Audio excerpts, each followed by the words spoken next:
जी भाषा और हासा समर्पित तांकर जो कथा को पद्मश्री दमयंती बेसरा रखिले मुझे ताहा रखा चाहिए एइथि रखा चाहिए सांप्रतिक परिस्थिति रे सांप्रतिक व्यवस्था रे गुरु गोमकेंकर पद्मश्री पंडित रघुनाथ मुर्मूंकर से द्विपद कथा आज विश्व समुदाय रे पहुंचीबार आवश्यकता अच्छी भीम भोईंकर जो बाणी थिला मो जीवन पछे नरके पड़ी थाउ जगत उद्धार हेउ ए कथा आज जाति संघ रे पहुंची सारलानी विश्व को ग्रहण करूची किंतु पंडित कर कथा जो कथा से कहिसंती ऑल मेना तामा रल मेना तामा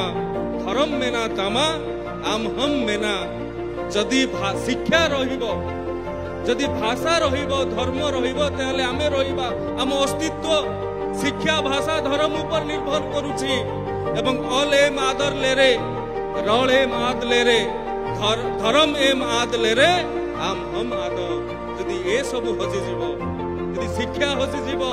जदि भाषा हजि जीवो जदि धर्म हजि जीवो ताले आमे माने मध्य हजि जीवा आजिर दिन रे आमर गोटे पड़ोसी जे बारंबार हमको आक्रमण करूचे पहलगाम रे निरीह लोक माननकु हत्या करिवार व्यवस्था करूची ताकू ए बाणीर महत्व बुझिबार आवश्यकता अछि कारण से माने शिक्षित नुहंती धर्म नारे से माने सिना कथा कहउचंती किंतु वास्तव रे से जति गुरु गोमकेंकर ए कथा को बुझिबे ए कथा को आज राज्य सरकार संकल्प करिसंती प्रण करिसंती अंतर्जातीय स्तर रे नै पहुंचेबा को संकल्प करिसंती आज ये विशेष कार्यक्रम रे आपण मानकर उपस्थिति आपण मानकर जो